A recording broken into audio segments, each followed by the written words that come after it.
서울의 북적구 도봉구 작은 마을에서 세계의 마을을 연결하는 월드와이드 마마톡 시즌2 제15회 시작하도록 하겠습니다.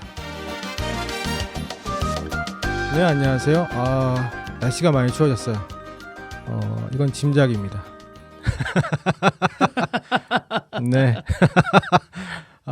이번 14회, 15회도 같은 날 한밤중에 녹음을 하고 있기 때문에 지금 11시 반이네. 밤 네. 11시 반. 네. 힘듭니다. 하지만 우리가 꼭 뭐 전 세계를 돌아다니거나 아니면 전 세계 마을을 연결했을 때도 우리가 정말 꼭 가야 되는 것은 우리의 민족의 역사가 깃들어진 곳, 그런 곳들을 가봐야 되지 않나 하는 생각에 이 프로그램을 기획을 했어요. 그래서 지난주에 이어서 오늘도 우리 항일운동 역사 전문 답사 전문 여행가 네, 우리 물곰 이현정 씨 나오셨습니다. 아유, 반갑습니다. 네. 물곰입니다. 네, 반갑습니다. 네, 오랜만이네요. 오랜만에 일주일 만인 것 같은데 느낌은 한 1분 전까지 뵌 분 같아. 네. 뭐 워낙 바쁘셔서 모시기 힘들어가지고 이게 한번 모셔서 그냥 왕창 뽑아 먹고 있는데요. 지금 강북 FM, 강북 마을 미디어도 좀 참여하고 있는데 네. 거기도 못 나가고 있는데 거기보다 출연횟 수가 더 많지 않을까 싶네요.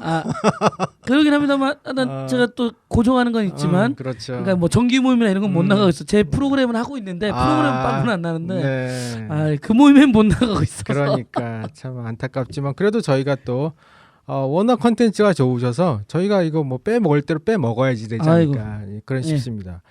근데 지난주에는 저희가 그 만주 지역에 네. 항일운동 유적지 그런 뭐 용정이라든지 그런 곳에 이야기를 많이 들었어요. 더더군다나 이제 그곳에서 항일운동을 열심히 하신 그런 우리 독립유공자 분들의 이야기를 들으면서 가슴이 아팠는데 네. 오늘은 이제 우리가 가봐야 될 때가 어디일까요?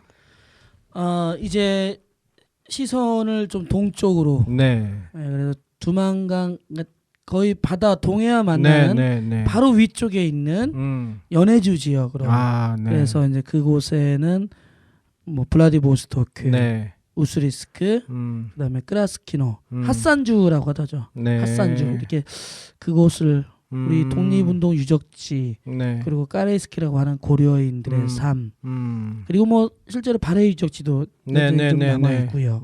그런 것들 한번 살펴보면 좋을 것 같습니다. 거기는 이제 중국은 사실은 뭐 동북공정 그래서 우리의 뭐 항일 유적지나 역사 유적지들을 다 뭉개고 있는데 거기는 좀 어떤가요? 실제로 많은 한국의 역사학자들이 연해주를 많이 가죠. 그래요? 가는 이유 중에 하나가 바로 발해 유적 답사 때문입니다. 그래서 최근에 올해 여름이었나요? 그 한국의 역사 답사계와 현지 쪽하고 같이 해서 그 핫산주 크라스키노에 있는 곳에 발해 염주성이라고 있습니다. 바로 이 동쪽 바다를 접해 있는 이 평야지대에 성을 쌓았던 이런 곳인데 발해성. 그곳에서 또 발해 유물로 보여지는 많은 유물이 발견되기도 했다고 제가 들었습니다. 그래서 그렇군요. 그런 작업들이 계속되고 있고 거기에서 이제 발해라고 하면 발해라는 거는 고유명사니까 발해로 하면서 그들과 연계되는 민족은 이제 고려인이라고 생각하고 있죠. 그곳은. 그 항일운동 유적지 같은 경우도 중국하고는 뭐 비교했을 때 어떻게 뭐 보존이랄지 아니면 뭐 이렇게 기념되어지는 것들이랄지 좀 잘 되어 있나요? 어떻게 보면은 앞으로 더 잘 될 수 있는 곳이다. 지금은 좀 비슷하지만 앞서 말씀드렸듯이 중국은 그 소수민족 분리주의 정책을 분리주의 독립운동에 대해서 되게 우려가 크기 때문에 앞으로 그 소수민족 자치주의에 대한 견제와 감시 더 나아가면 탄압을 하게 되겠지만 그럼 당연히 그러면 민족성에 관한 독립운동 역사를 지우는 거 아니겠습니까? 그런데 러시아 지역은 그런 부분이 적고 또 앞으로 한국과 러시아의 관계를 보면 서로 간의 교류 협력의 입장으로 보면 상당히 좀 발전될 수 있다 그런 생각이 듭니다.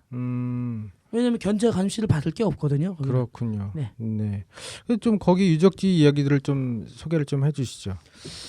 근데 제가 이번에 이제 8월에 블라디보스토크 우리 참 뭐 유명하죠. 블라디보스토크 하면 거기 다녀왔고 뭐 우스리스크 바로 북한 두만강 건너서 바로 위쪽에 있는 핫산주 그곳에 이제 다 갈 수는 없고 또 이제 크라스키노 지역을 갔습니다. 이 블라디보스토크와 우스리스크는 더 북쪽에 있는 겁니다. 이 핫산주 크라스키노보다. 네. 그렇군요. 네, 그래서 갔다 왔는데요. 뭐 올해가 150주년 한인 이주 네. 150주년이라고 합니다. 그래서 그에 나왔던 기원은 사실은 뭐 많은 분들이 우리가 만주와 연해주로 가면 독립운동 다 후손이라고 오해할 수도 있는데 그렇다기보다는 이제 1800년대 왜 1863년까지 세도 정치가 심각하면서 엄청나게 많은 그 세금을 걷고 징수하고 보통의 사람들이 되게 살기 힘들었던 뭐 삼정의 문란 뭐 이렇게 나오면서 엄청나게 민초들이 힘들었던 시대 아닙니까? 그러면서 우리 많은 민초들이 사실은 이 두만강 압록강을 건너기 시작한 거죠.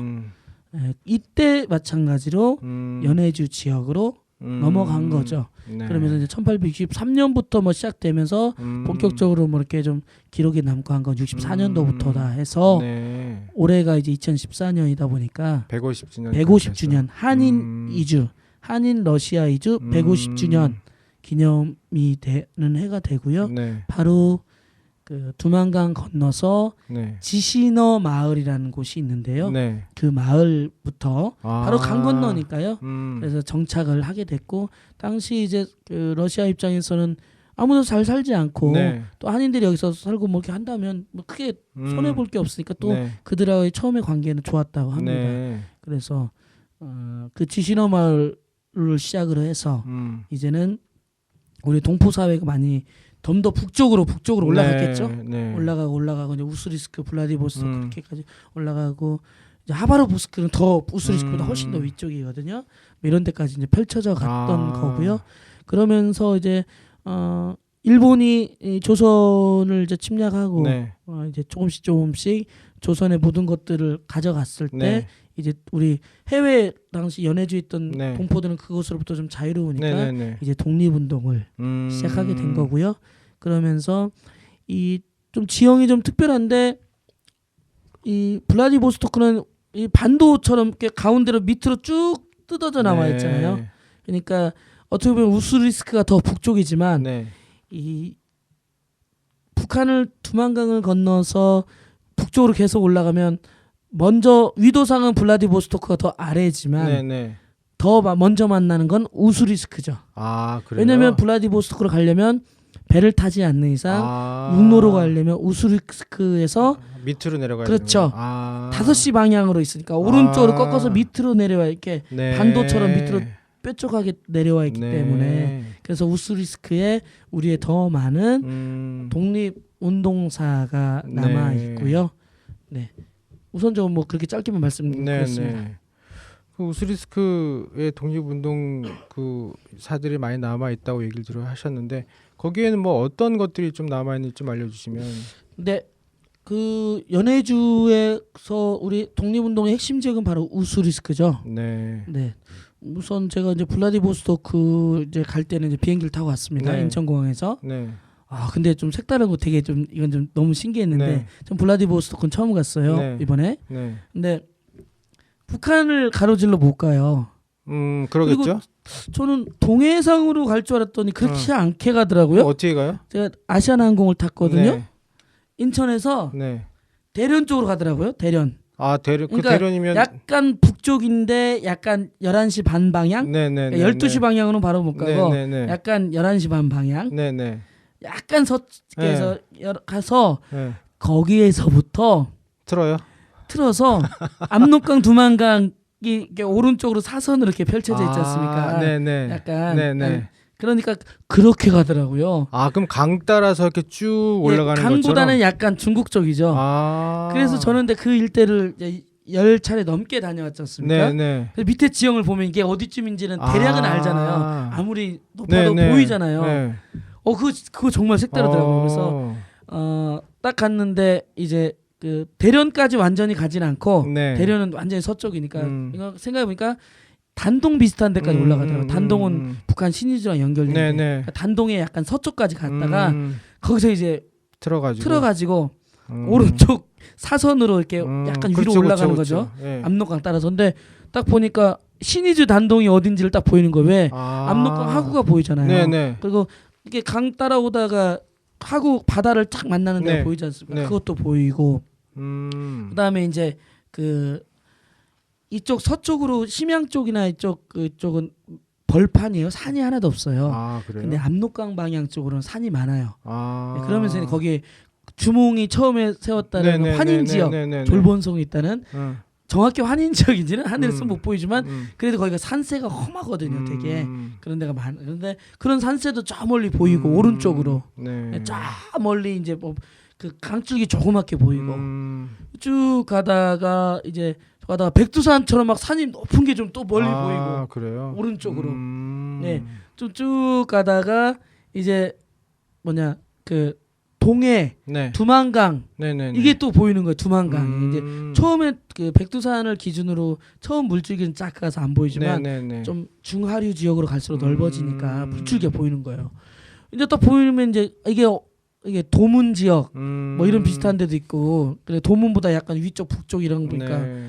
이제 그런 게 보이고 이 목단강과 도문 사이를 이제 지나서 연해주까지 가는데 그것 자체가 우선 좀 신기했어요. 저는 아직도 머릿속에 기억나요. 동해로 갈 줄 아는 게 아니라 이렇게 서쪽으로 돌아서 중국 압록강 두만강 위쪽으로 비행기가 가서 연해주로 갔더라고요. 네. 그러면 시간이 얼마나 걸리나요? 비행기 타고 한 2시간? 얼마나 걸렸을까? 우선은 그 러시아랑 우리나라가 시차가 러시아 그쪽 그 연해주 쪽이 2시간이 빠릅니다. 2시간이나? 안 빨라도 되는데 저도 왜 빠른지 모르겠는데 2시간이 빨라요? 거의 일본하고 거의 경도가 비슷하거든요. 근데 왜 2시간이나 빠르지? 그렇죠. 그래서 또 2시간이 빨라요. 그걸 제치고 야 이거 제가 방송에서 이런 정보는 정확히 얘기했는데 제가 정확히 모르겠네. 한 2시간 좀 안 됐나? 그 정도 걸려요? 네. 제가 근데 이거 정확히 얘기해야 돼요. 왜냐면 이거는 네. 방송인데 정확히 말하면 안 되기 때문에 뭐 이건 한번 찾아보시기 바랍니다. 이렇게 이런 정보. 그래서 그런 게 먼저 좀 신기했다. 먼저 물어보시겠는데 그래서 마지막에 딱 연해주 오니까 근데 더 이제 그 좀 저공 비행하지 않습니까? 야 정말 땅이 정말 좋다는 비옥하다 좋다라는 얘기 듣잖아요. 그 연해주에 딱 그 숲이 그래요? 예, 쫙 그러니까 높은 산이 없어요. 거기 딱 하니까 숲이 쫙 울창하게 펼쳐져 있는데 중국과는 완전히 다르더라고요 느낌이. 그래요? 중국 그쪽 그 연길 근처까지만 해도 연길에도 산은 별로 없어요. 근데 연길 근처 용정 왼쪽 용정부터는 산이 좀 많거든요. 왼쪽부터는. 야 근데 거기 가니까 정말 높은 산 없고 정말 쫙 펼쳐져 있는 울창한 빽빽하게 야 정말 자연이 아름답구나. 쭉 가더니 이 블라디보스토크 지나기 전에 한번 가운데 그 동해 바다를 가로질러. 왜냐면 거기 반도니까. 가로질러 쫙 블라디보스토크 내리는데 저는 그 여행도 정말 멋있었다. 한번 나중에 블라디보스토크 가시는 분들은 그러겠네. 오른쪽에 앉으십시오. 그래구만. 왼쪽에 앉으면 이 그냥 중국의 벌판 만주 벌판과 뭐 잘 모르는데 심심한. 오른쪽에 보면 압록강 하구도 보일 거며 그다음에 자세히 보면 압록강 물줄기 그리고 고구려 유적지가 있는 환인 집안은 저 멀리 있고 백두산도 저 멀리 그래서 그리고 이 연해주와 두만강까지 쫙 보니까 오른쪽으로 가시라고 권유를 해보고요. 알겠습니다. 그래서 그런 얘기고 뭐 우스리스크의 독립운동 지역이라면 뭐 말 그대로 독립운동 지역을 떠나서 연해주 지역이 우리 동포들이 살았던 가장 많은 우리 동포들이 살았다. 그렇기 때문에 독립운동도 가장 크게 왕성하게 펼쳐질 수밖에 없었다. 이렇게 먼저 좀 말씀드리고요. 그래서 여기가 그 우스리스크라면 그 지역 내에서도 되게 큰 도시죠. 물론 블라디보스토크와 하바rov스크보다는 좀 작은데 여기가 이제 어원이 늪지대란 뜻이라고 하더라고요. 그래서 뭐 저도 봤는데 좀 돌아다녔는데 높은 산이 막 있거나 이런 건 못 봤거든요. 좀 이렇게 되게 평평했고 그런데 그 이곳에서 가장 먼저 그 많이 생기고 했던 것 중에 하나는 또 그 전로 한족 중앙 총회를 했던 이렇게 해서 이곳에서 독립운동을 했던 그런 센터. 예를 들면 상해 임시정부가 1919년 4월 29일에 상해에서 통합해서 만들어진 임시정부라고 하면 네. 이곳에서는 1919년 3월에 노령 임시정부가 만들어졌거든요. 거기도 임시정부가 있었어요? 그렇죠. 그 정도로 상당히 많은 그런 독립운동을 했었던 곳이고요. 그래서 이곳에서 그 러시아를 우리 러시아에서 노령 지역이라고 하거든요. 그래서 전 러시아 전 러시아의 한족회, 그러니까 우리 한민족 한족회 중앙총회를 만들어지면서 이 연해주 지역의 대단한 그 본부와 같은 역할을 했던 중앙총회가 1917년에 있었고요. 그 다음에 여기에 이제 그 대한광복군 정부도 조직이 되고, 거기에 그리고 이곳에서 권업회라고 해서 우리의 독립운동 조직이기도 했지만 거기에 많은 동포들이 살잖아요. 이 동포들을 조직했던 그런 조직회 그런 것도 있고요. 그 다음에 또 중요한 게 여기에 이제 우리 이상설 선생이 이곳에서 또 활동을 했어요. 이상설 선생이 거기서 활동하셨는데 여기에 뭐가 있냐? 이상설 선생의 유허비가 있습니다. 유허비? 그러니까 실제 이분의 주검이 묻혀 있는 무덤이 아니라 이곳에서 이 근처에서 돌아가신 그러니까 이곳 근처에서 이분의 뭐랄까 화장한 재를 이 강에 뿌렸어요. 강에 뿌린 그 근처에. 뭐냐면 이분이 그 뭐냐면 이 강 이름이 수이푼 강이거든요. 수이푼 강. 우리말 어떤 말과 비슷한 것 같습니까? 슬픈 강 같아요. 맞습니다. 그래서 이 지역도 예전에 발해 지역 일대였습니다. 그래서 이곳에 마음 이렇게 혼이 좀 담겨 있고 설에 있는 것, 아픔이 있는 그래서 슬프다 슬픈 강. 그러다가 지금 실제로 불리어진 이름은 수이푼 강이라고 합니다. 수이푼 강으로 공식 명칭이 그래서 이곳 근처에서 이상설 선생도 뭐 만주에서 많은 독립운동 하셨고 헤이그 특사까지도 가셨다 왔고 그렇게 하셨는데 결국 또 이곳에서 우스르스크에서 또 활동하셨거든요. 그러다가 결국에는 이제 여기서 1917년에 이곳에서 돌아가시게 됩니다. 근데 이제 이곳에서 돌아가시기 전에는 이제 많은 뭐 성명의 활동이나 뭐 13도 의군, 뭐 그리고 뭐 권업회 이런 중심적인 역할을 하셨는데 결국에는 이 우스르스크 지역에서 돌아가시고 이분이 유언을 화장을 해서 나는 좀 나라도 없다. 내가 나라도 없는데 이곳 내가 뭐 어디 묻힌다건 부끄러운 일이다. 그래서 이 강에 뿌려달라라는 유언으로 뿌렸는데 이제 훗날 이 근처에서 뿌려졌을 것이다. 이 근처에서 이 강에 그래서 그 수이푼 강 한쪽에 이상설 선생 유어비가 좀 잘 새롭게 잘 조성이 되었습니다. 그래서 그런 것도 있고요. 그다음에 이제 거기 보면 이 연해주 지역의 독립운동가의 대부는 물론 우리가 잘 알고 있는 이동희 선생도 있습니다. 그 고려공산당 한인사회당 활동했던 이동희 선생도 있지만 실제 그 지역에서 오랫동안 독립운동을 하고 했던 최재형 선생이 있습니다. 그래서 이분에 관련된 유적지도 많이 있고요. 그래서 최재형 선생 거주지부터 해서 그리고 이분에 관련된 그 많은 것들이 있고요. 그다음에 그 이곳에 4월에 참변비가 있습니다. 4월에 참변비요? 4월 참변비는 뭐냐면 말 그대로 일본인들이 독립운동뿐만 아니라 여러 가지 그 러시아에서 아까 제가 17년에 볼셰비키 혁명이 일어났잖아요. 근데 일본군이 그 아까 제가 러시아 백군, 그러니까 친왕 부대 협력해서 적군과 혁명 군대와 싸웠는데 졌다고 했잖아요. 그래서 수많은 일본 군대가 죽게 돼요. 그곳 연해주 우스르스크까지 와서 근처까지. 그래서 이것을 보복하기 위해서 일본군 부대가 수많은 러시아 사람들을 죽였는데 여기에서 우리의 조선 사람들도 같이 많이 그곳에서 죽었다고 합니다. 그래서 이 사건으로 엄청나게 했는데 안타까운 건 이때쯤에서 우리의 최재형 선생도 돌아가셨습니다. 같이 이때. 그때 제 기억나는데 이때도 언제 때냐면 그 일본인들이 보복을 했고 네. 그리고 했는데 이때 최재형 선생은 그 블라디보스토크의 신안촌에서 뭐 이렇게 있는데 여기를 기습했대요. 네. 그리고 이제 그러면서 결국에는 그 최재형 선생도 블라디보스토크에 그때 잡혀가지고 사살된 거죠. 체포돼서. 그러니까 상당히 대단한 우리의 독립운동가의 엄청난 역할을 했던 그런 유적지들이 지금은 어떻게 남아 있나요? 뭐 비석 말고 뭐 생가라든지.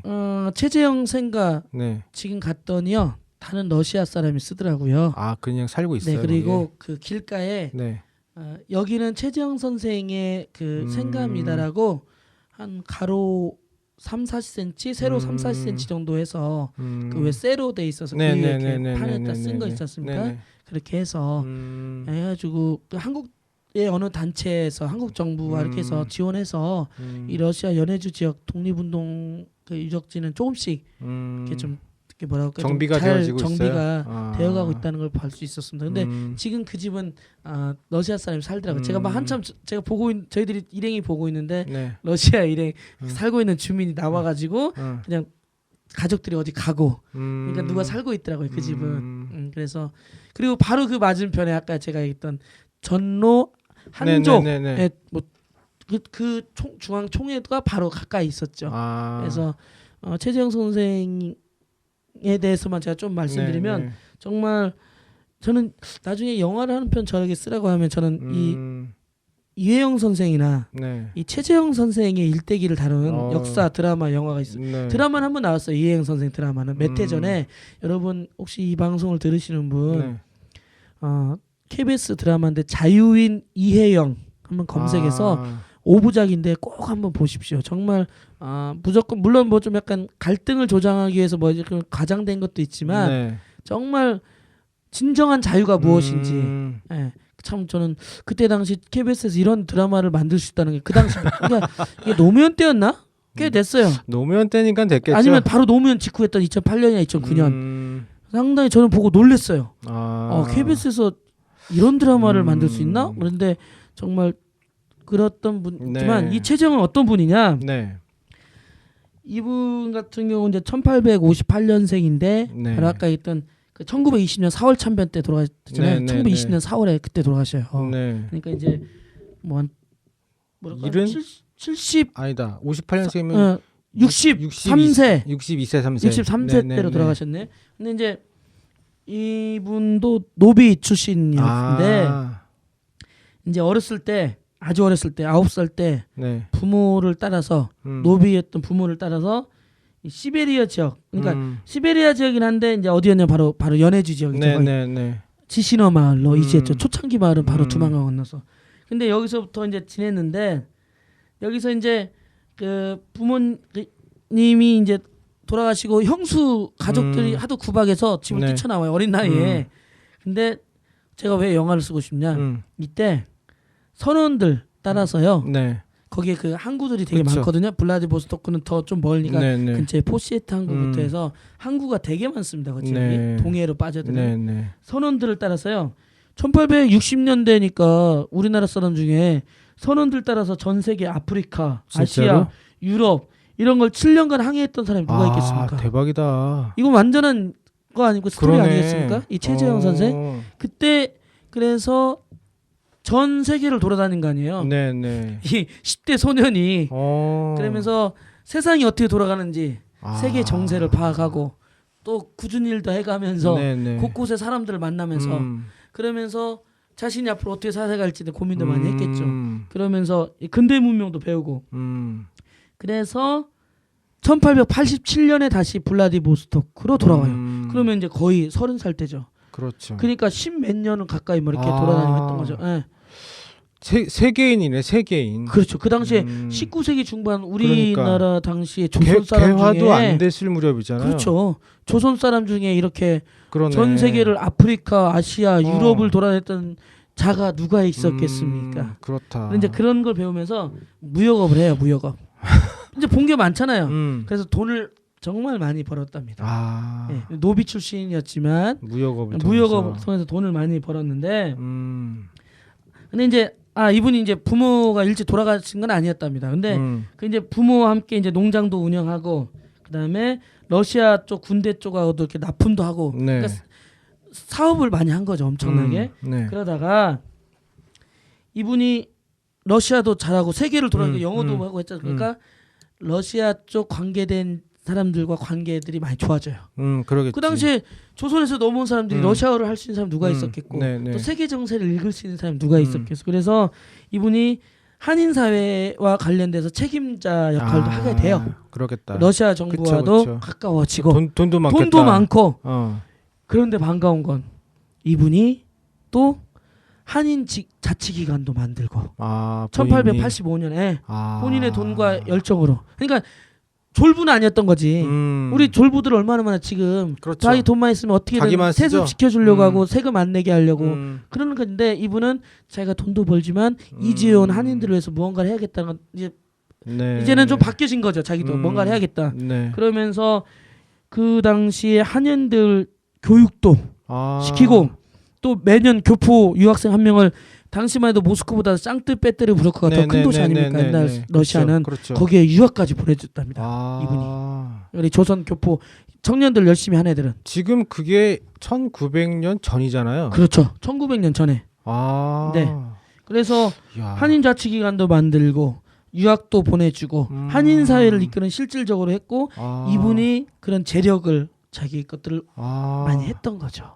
그럼 그 엄밀히 말하면 사실 우리가 뭐 조선 시대 그 뭐 김옥균이나 이런 사람들이 뭐 세계를 돌았네 미국을 말도 안 돼. 최재형 선생한테 비하면 말 세 발 그러니까 김옥균 선생이 안 된 게 그 일본을 너무 믿은 게 잘못 판단한 거예요. 뜻은 좋았으나 그 뭐 미국 유학을 갔다 온 애보다 우리는 먼저 모스크바를 유학을 먼저 갔다 온 거잖아요. 우리나라는. 상트페테르부르크를 보낸 거죠. 그렇구나. 이런 역사들이 지금 뭐 잘 안 알려져 있는 거죠. 우리나라 지금 남쪽 사회에서 최재형 선생을 아는 사람이 물론 동합 접주로는 알겠죠. 사람들이 최재형 동합 접주. 그러나 이 당시 러시아의 이름이 표트르 세베노비치 이 인물로 알고 있는 사람은 얼마나 있을까요? 그러네요. 정말 손가락에 뽑겠죠. 네. 역사학자 빼고는 뭐 거의 모를 거 아니에요. 그러네. 근데 이거 우리 감독님, 영화나 드라마를 하나 만들어 보시죠. 최재형 선생. 정말 만들고 싶지만 제 역량이 안 될 것 같아서. 그럼 아까 그 우리 알고 있다는 변호인 그 제작자. 그분은 그 친구한테 한번 찔러줄까? 근데 이제 이분이 그 활동을 하다가 이제 1905년에 러시아 일본 전쟁에서 일본이 이기고 일사득이하게 체결되잖아요. 그러면서 더더욱 조국이 더 힘들겠구나 이러면서 이제 교육 활동을 또 본격적으로 합니다. 이제 학교를 만들고 여러 뭐 국민의 동의회 같은 여러 가지 이제 본격적으로 하는 거죠. 1905년 이후에는 이제 초창기에는 동포 사회를 위해서 내가 뭔가 기여를 해야겠다. 자치 조직 기관도 만들고 학생들 유학도 보내고 이 정도였다가는 이제는 독립운동을 위한 조직과 그런 학교를 교육을 만드는 거죠. 이제 본인의 그런 재산을 써가고 또 러시아와의 그 친밀한 관계성을 이용해서 왜냐면 영토는 아직 러시아의 그쪽에 1860년에 중국과 청나라와 그 러시아가 북경 조약을 통해서 이 블라디보스토크를 얻게 되거든요. 근데 아시다시피 이 러시아는 그토록 원했던 게 왜냐면 겨울에도 얼지 않는 부동항 필요했던 거 아닙니까? 그래서 그 블라디보스토크를 얻었던 그때가 1860년인데 그때 이후로 러시아 그 영토가 됐기 때문에 러시아 정부와도 가까이 할 수밖에 없죠. 그래서 상당히 그런 중간적인 역할도 하면서 상당히 많은 활동을 하면서 이제 이분이 그 뭡니까 신문도 거기서 신문도 만들게 되고 그리고 본격적으로 이제 여러 가지 무장투쟁까지 이제 또 항일 무장투쟁까지 하는데 도와주죠. 본인은 지도자로서 이렇게 동포사회 지도자지만 앞에 크게 나서진 않지만 본인의 재산과 본인의 네트워크와 여러 가지를 직접적으로 다 도와주면서 이렇게 책임자로 역할을 크게 하고요. 또한 이분이 1909년 10월 안중근 의사의 이토 히로부미 사살하는 데 있어서 안중근 의사가 바로 이 연해주 지역에서 의병 운동을 했던 참모중장 아닙니까? 그리고 또 하얼빈까지 가고 또 거기서 뭔가 계획을 준비하면 돈도 필요하고 많은 정보도 필요하지 않습니까? 네. 그래서 실제로 이분이 안중근 의사의 배우 인물이 최재형 선생이란 말도 있습니다. 이야기도. 네, 그래서 그 했고요. 근데 이제 이렇게 활동을 열심히 하셨는데, 네, 안타깝게도 그 물론 이분이 1919년에 4월에 상해 임시정부 통합될 때 네. 그때 재무총장에도 임명은 됐는데 이제 사양했대요. 거기까지 상해까지 안 가고 본인은 러시아를 근거로 연해주를 하면서 난 여기 있겠다 했는데 그때 가셨으면 1920년 바로 다음 년 딱 1년 뒤죠. 아까 4월 참전 일본인들이 자기 그 러시아 적군 부대 혁명 부대에 의해서 수많은 사람 군대가 죽어서 보복하기 위해서 그 우스리스크 지역과 블라디보스토크 연해주에 와서 많은 러시아 사람들과 조선인 사람들을 죽였을 때 그때 안 돌아가셨을 텐데 이때 이분도 당시에 조선 독립운동가와 자치기관 했던 사람들과 모임 중에 체포된 겁니다. 그때 모임 중에 그때 4월에 그래서 체포되고 사살당했다고 바로 그래서 그때 했고 1962년에 이제 건국 그 대한 독립장 건국훈장으로 추서는 됐다고 하는데요. 또 좀 이런 우스리스크에는 최재형 선생 그러네요. 있겠고 블라디보스토크도 많은데 하여튼 연해주 독립운동에 있어서의 가장 얘기를 최재형 선생은 안 할 수는 없죠. 그렇게 오랫동안 러시아에 뭐 진짜 만주에서 하는 역사보다 항일운동 역사보다 러시아 연해주의 한국의 역사들이 굉장히 정말 더 오래된 것 같은데 올해가 150주년 정도 됐는데 뭐 어떤 소식들이 있을까요 거기? 그러니까 이번에 좀 뜻깊게 지난 7월 초부터 8월 뭐 한 19일, 뭐 20일까지 해서 그 한인 이주 러시아 한인 이주 150주년 기념 뭐 평화를 위한 자동차 랠리가 펼쳐졌죠. 그래서 모스크바에서 출발한 차량 여기에는 이제 러시아인다 고려인도 있었고 뭐 한국 단체들이 같이 도와줘서 한국인들도 있었고 같이 한 거죠. 그래서 이제 그 슬로건 주제가 유라시아 유럽과 아시아의 평화의 길 그리고 한반도 통일의 길. 이 멋있다. 유라시아는 연결되어 있다는 걸 보여주고 그리고 이분들의 코스가 모스크바에 출발해서 또는 모스크바보다 더 서쪽인 동유럽 쪽에서 출발하기도 했고요. 그다음에 이렇게 또 출발했던 분들이 러시아로만 온 게 아니라 중앙아시아인 카자흐스탄, 우즈베키스탄, 키르기스탄 본인들의 선조들이 고려인들이 영혼이 있었던 곳을 거쳐서 바로 그 몽골 지역 좀 위쪽인 러시아 영토에서 만나서 다 같이 그때부터 만나서 이제 같이 저렇게 만나가지고 우리가 쭉 지나와서 아까 하바롭스크, 우스르크, 블라디보스토크를 갔다가 그곳에 다시 올라와서 내려와서 핫산주, 크라스크니가 있는 지시너 마을에 있는 그 핫산주로 와서 이제 핫산역이라고 있거든요. 바로 북한 두만강 건너면 바로 처음 만나는 역이 러시아 핫산역인데 거기에서 이제 그 절차 승인을 받고 북한으로 들어온 거죠.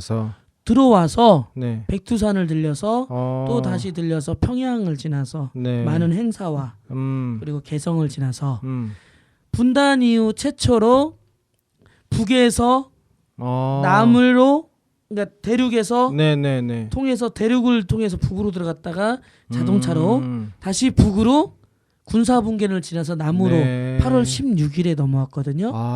원래는 8월 15일에 올라갔습니다만 좀 하루 일정이 좀 변경돼서 8월 16일에 넘어왔는데 최초죠. 분단 이후 최초로 대륙에서 북한으로 넘어 다시 북에서 남으로 멋있다. 군사 분계를 자동차를 이끌고 와서 이제 부산까지 갔죠. 바로 이곳 부산은 바로 유라시아 횡단 열차의 첫 출발지 아니겠습니까? 그래서 그런 의미도 담고 해서 이 거리가 15,000km가 된답니다. 15,000km. 이분들이 함께했던. 그래서 그러한 행사가 있었고요. 그다음에 그 밖에도 150점 기념해서 한국에서도 고려인 행사도 하지만 연해주 지역과 그리고 저쪽 중앙아시아 지역에서 많은 다양한 한국과 러시아와 같이 교류해서 행사를 많이 하고요.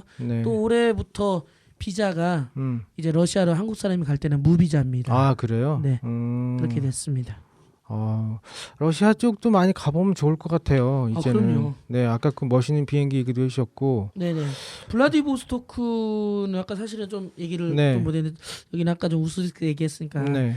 사실은 러시아에서 블라디보스토크가 더 큰 도시고 하지만 독립운동을 치면 아까 얘기했듯이 네. 우스리스크가 네. 더 중심지였다. 네. 우리 동포들이 교포들이 많이 살았고 안타까운 건 그 우스리스크가 그렇다 보니까 우스리스크 일대가 그 1937년 스탈린에 의해서 강제 이주당할 때 네네네. 우리 동포들이 가장 많이 이주당한 곳이 또 우스리스크 지역이에요. 그런 아픔도 있는 곳인데요. 그 역도 제가 가봤죠. 네. 그래서 눈에 보이진 않지만 마음이 아팠죠. 이곳에서 많은 사람들이 강제로 그 추운 날 이주당했다 생각하니까 엄청나게 많은 사람들이 가는 길에 죽었지 않습니까? 네네. 그 블라디보스토크는 뭐 러시아에서는 어떻게 보면 사실 군사 도시이면서 네, 최근에는 경제 무역 도시로 되어 있고 상당히 좀 보니까 물가가 엄청 올랐어요. 아, 그래요? 네, 왜냐하면 거기가 얼마 전에 그 에이펙 네네네. 아시아 태평양 뭐 정상회의를 또 개최하면서 블라디보스토크 이런 거 행사하면 물가 오르고 막 그렇죠. 공사한다고 돈 많이 쓰고 네네. 하니까 그걸 회수하려고 하잖아요. 결국 서민들은 더 힘들게 산다고 하더라고요. 네. 그런데 이제 이 블라디보스토크가 계속해서 개발은 되지만 하여튼 말씀드렸듯이 보통의 남성들이 투잡을 갖지 않으면 정말 먹고 살기 힘든 물가가 한국의 물가보다 때로는 비싼 것도 있더라고요. 그래요? 네. 그 급여는 더 적은데. 그러니까 소득 대비 한국도 소득 대비 집값 네. 물가 높은 나라예요. 사교육비 이게 엄청나게 높은 거거든요. 일본의 6-7 배고 미국의 열몇 배가 될 정도의 소득 대비. 그러니까 이건 어마어마하게 높은 건데 블라디보스토크도 그런 상황에 상당히 그 발전을 하고 있는 도시지만 이면에는 그런 게 있다 이런 게 좀 있고요. 이 블라디보스토크가 보니까 그 뜻이 그 보스토크가 뜻이 동방이라는 뜻이랍니다. 동방. 그리고 블라디라는 뜻이 지배하라.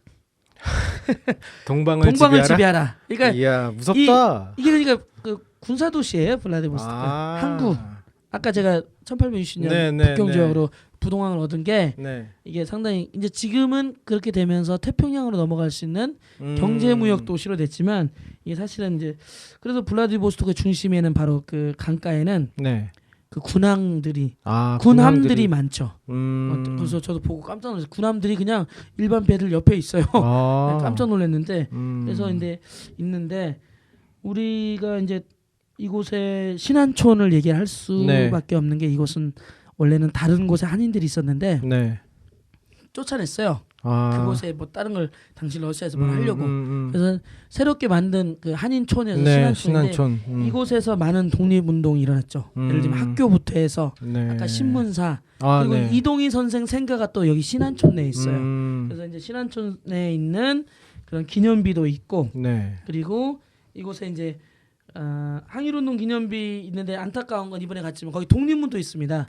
그래요? 3.1운동을 기념해서 1900 다음해인 1920년 3.1운동 크게 반세운동을 이 블라디보스토크 일대에 많은 교포들이 모여서 동포들이 했는데 그러면서 이 독립문도 세우고 했는데 지금은 없어졌어요? 아무런 흔적도 없고 비석도 없고 아무것도 없습니다. 신안촌에 달랑 하나 그 신안촌 기념비만 한국의 어떤 재단이었던 것 같아요. 거기에서 지원을 해서 비석만 이렇게 만들었어요. 그래서 거기에 있었던 학교, 아까 했던 권업회, 그리고 뭐 독립문터, 신문사, 언론사, 그다음에 뭐 우리 이동희 선생의 생가터 하나도 뭐 단 한 글자도 없고요. 안타깝다. 그 신안촌 기념비만 이렇게 비석을 몇 개 해서 나눠져 있고요. 그래서 이 이게 보니까 이제 사단법인 해외 한민족 연구소라는 곳에서 했는데 지금 이제 이거 빼고는 특별하게 없는데 이제 이거 이제 곳이 상당히 이제 뭐 그 13도 의군 창설을 그 블라디보스토크 지역은 아니지만 그 밑에 핫산주 그 일대에서 했는데요. 그 러시아 연해주 독립운동을 제가 조금 간략하게 구분을 하면 이제 초창기 때는 아까 얘기했듯이 바로 크라스키노 지역이라는 곳 연추라고 하는데 바로 두만강 위쪽에서 이렇게 좀 시작했다면 이제 그 초창기 이어서 1910년 넘어서면서는 이제 본격적으로 그 연해주 지역에서 그 유생 중에 유인석 장군이라고 있잖아요. 네네. 아 의병 운동을 13도 창의군을 여기서 결성합니다. 이제 국내에서 힘드니까.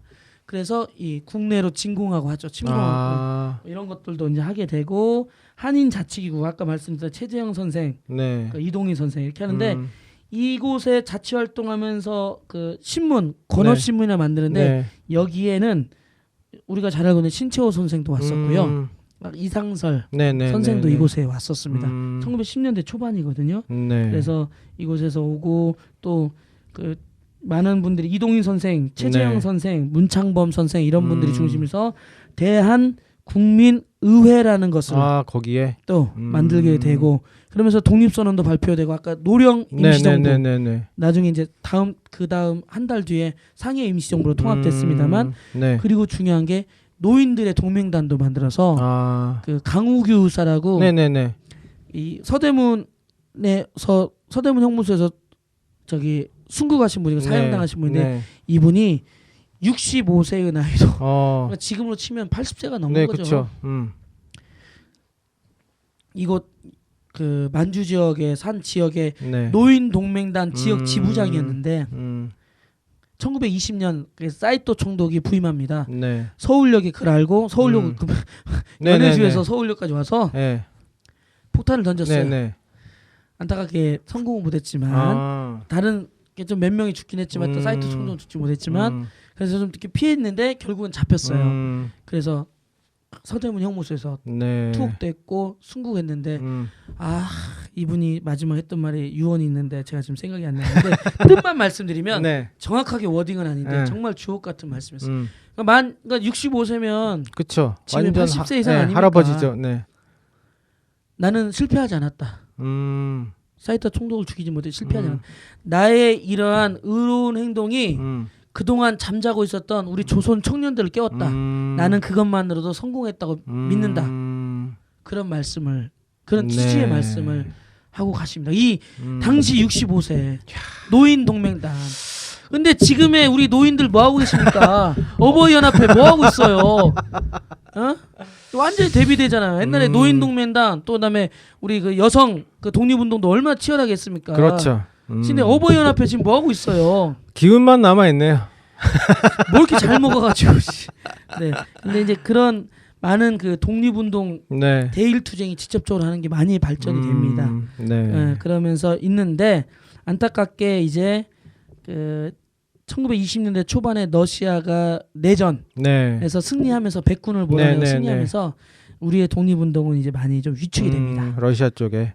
많이 그쪽에 편승되고 아까 제가 우리 누구냐 홍범도 장군도 그러면서 그 소련 공산당에 가입하면서 할 수밖에 없는 구조였어요. 본인이 막 너무 공산주의가 좋아서 한 게 아니라 러시아와 함께 독립운동을 해야겠다고 생각했고 그럴 수밖에 없는 구조. 그 당시에 또 그쪽으로 힘을 보태는 게 낫겠다 싶으니까. 그렇죠. 많은 독립운동가들이 미국 쪽에 좀 도움이 필요하겠다면 미국 쪽에 도 기울인 거고 중국 쪽이 필요하다면 중국 쪽에 그러면서 노선이 많이 달라진 거지 독립운동에 대한 마음은 다르지 않거든요. 근데 지금 분단되다 보니까 좀 아프게 있는데 결국엔 그러면서 그 37년에 안타깝게도 알겠습니다. 우리 18만 명의 동포들이 강제 이주를 당하죠. 중앙아시아 스탈린이라는 강제 이주 정책 안타깝게도 일본의 그 일본인과 비슷하게 생겼고 그리고 일본의 간첩들이다라는 누명으로 이런 못된 그런 명분을 내세워서 강제 이주 당하는 그러면서 러시아 연해주의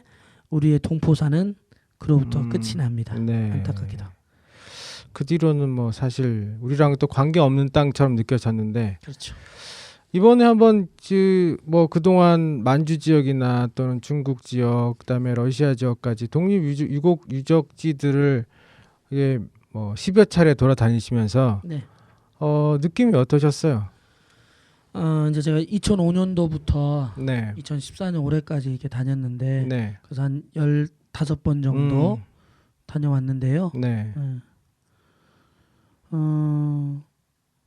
제일 먼저 뭐 그곳은 엄연히 인정할 거 이제 중국의 지금 영토고 러시아 영토다. 우리의 뭐 땅으로 하자 뭐 고구려 바래 막 옛날 우리 모르긴데 그거는 아니라고 보고요. 중요한 건 그때 당시에 그러한 정신 최근까지 오는 독립운동사까지 네. 이러한 저는 진실된 역사 이것만큼은 남쪽이나 북쪽이나 모두 좀 기억해야 된다. 그렇죠. 예, 기억해야 되고 우리가 역사를 중요하게 생각하는 건 과거에서 모든 거를 그것만은 기념하자는 게 아니라 오늘의 우리를 어떻게 살아가게 보여주는 거울이 될 거고. 그렇죠. 그리고 앞으로 미래를 위해서 우리가 어떻게 준비해야 되는 그런 청사진을 네네. 제시해 줄 수 있는 우리의 또 다른 새로운 미래와 비전을 만들어 줄 수 있는 게 지난 역사, 과거 네. 역사. 특히 최근에 100년 전의 역사는 더더욱 그러겠다. 그래서 우리가 특히나 그 진실과 정의의 독립운동사가 좀 남겨져서 우리 아이들에게도 아이들뿐만 아니라 성인들에게도 네네. 우리 사회에 너무나 지금도 남아 있는 뭐 좋지 못한 것들 있잖아요. 네네. 갈등과 분열 네. 그리고 그 친일과 네. 폭력, 제국주의 그리고 독재를 칭송하고 이런 것들이 만약 독립운동사의 정신이 그대로 반영됐다면 그것에 저항하고 네. 그리고 그런 것들이 정의롭지 못했다는 행동이 바로 진실된 역사로 기억된다면 지금과 같은 반민주주의적이고 그리고 더욱더 뭐라고 할까요? 이런 국가가 일반의 시민들을 모두 다 통제하려고 하는 그런 것에서 우리가 보다 더 자유롭게 살 수 있지 않을까. 네. 뭐 이런 생각도 좀 해보죠. 네네. 그 뭐 젊은이들과 같이 그 여행을 주로 많이 다니셨다고 하는데 뭐 젊은이들한테 뭐 같이 다니시면서 어떤 말씀들을 주로 전해주시나요? 아무래도 그런 말 하죠. 우리가 그 단지 역사를 배운다는 거 그거는 그리고 우리가 만나는 거 제가 가면 이제 우리 제중동포 애들과 함께 하지 않습니까? 우리 한국의 친구들과 그거는 새로운 꿈을 꾸는 거다. 네, 그래서 결국적으로 처음부터 산길이 있었던 건 아니지 않습니까? 네. 그래서 꿈 하나 짊어지고 저 거친 산길을 오른 젊은이가 청년이 있었기에 산길이 열렸고 또 꿈 하나 띄우고 저 거친 풍랑에 치며 건너간 청년이 있었기에 백길이 열렸다. 그렇죠. 여기 있는 친구들의 꿈은 무엇이냐?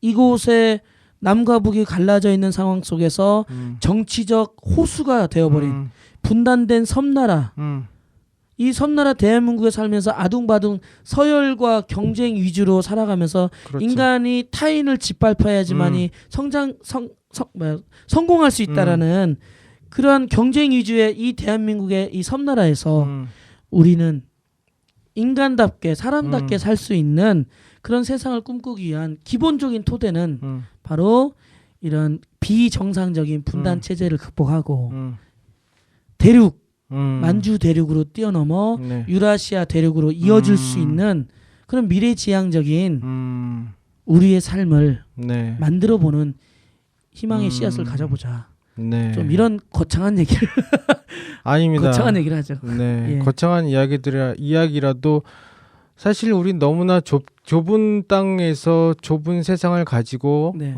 정말 서로 뺏고 빼앗기고 심각해요. 네, 이렇게 살아가고 있는데 압축 성장이 가져왔다고 하지만 이건 너무나 지나치게 대한민국 이 모든 것이 그러고서부터 삐걱거린 거 아니겠습니까? 최근에 저는 그 윤일병 사망 사건만 봐도 이건 단지 그 이번에 보니까 그 부대원들 이병장은 사형이 선고됐고 물론 최종은 나온 건 아닙니다만 그다음에 무기징역 그 밑에 상병들은 이건 단순하게 이병장 상병들이 나빴던 게 아니거든요. 그렇죠. 모두 다 입대하기 전에 선한 인간들이었고 그들도 가족과 학교를 다녔고 직장 일을 하다 온 사람인데 그러한 폭력적인 질서 구조에서 그렇게 변했던 짐승으로 변했던 수밖에 없거든요.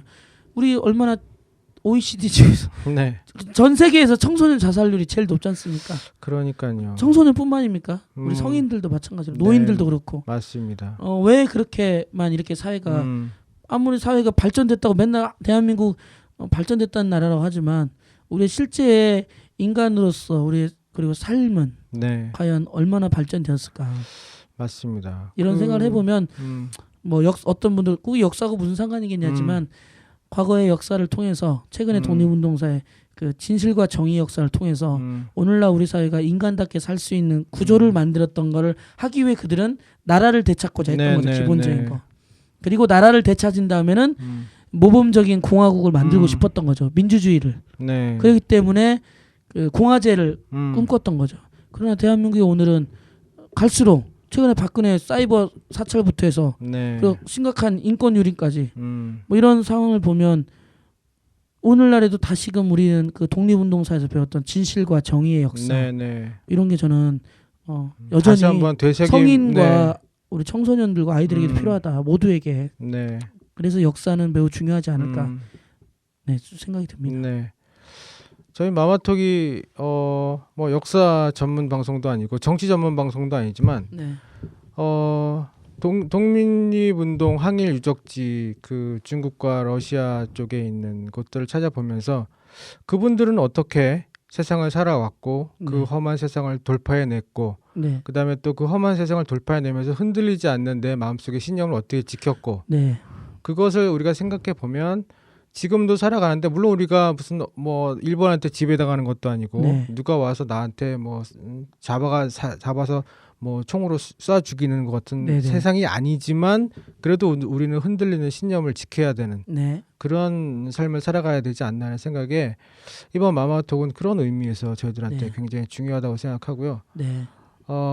우리가 뭐 직접 가보진 않았지만 4회에 걸쳐서 거기를 다녀오신 우리 강북 FM 또 물곰님 또 도봉 마을 방송에서 제 친정이 저희가 제가 여기서 마을 미디어 교육에서 배웠죠. 발굴해낸 우리 이현정 선생님께 너무나 감사드리고 이런 콘텐츠가 앞으로도 또 많이 나왔으면 좋겠는데 시간이 너무 없어가지고 참 만나뵙지 못해서 안타깝습니다. 이게 밤이 깊어지니까 지금 12시 반 가까이 되잖아요. 둘 다 뭐 기운이 떨어지고 눈이 침침해지고 지금 큰일 났네. 당 떨어지고 있지만 어쨌든 아주 좋은 말씀을 통해서 저희들이 다시 한번 세상을 살아가는 게 무엇인지 어떻게 여기를 돌파해 나가야 되는 것인지에 대해서 한번 생각해보는 기회를 가졌으면 좋겠습니다. 그동안 너무 수고 많이 해주셔서 고맙습니다. 저도 이렇게 말을 이렇게 할 수 있는 저 말하는 걸 좋아하잖아요. 기회를 주셔서 너무 감사드리고 정말 기회만 되면 이런 얘기를 한 시리즈로 딱 하면 그러니까 10번에 걸쳐서 인물 탐구만 딱 해도 그렇지 이렇게 딱 해도 괜찮겠지만 시간만 내주세요. 한다니까 나 참. 알겠습니다. 그동안 너무 감사드리고요. 또 이 4회에 걸쳐서 나가는 방송에 여러분들이 뭐 이게 무슨 마마톡이냐라고 생각하실 수 있지만 정말 중요한 건 우리들이 세상을 돌아다니면서 무엇을 보느냐도 중요하지만 무엇을 가지고 오느냐 내 마음속의 신념이 중요한데 이번 마마톡을 통해서 신념을 지키고 행동에 옮기는 그런 우리 수많은 100년 전의 선배들의 유적지를 한번 다녀보는 것이 아주 좋은 의미가 있다고 생각해서 진행을 했습니다. 4회 동안 모두 수고하셨고요. 들어주신 여러분도 감사드립니다. 여러분 고맙습니다. 고맙습니다.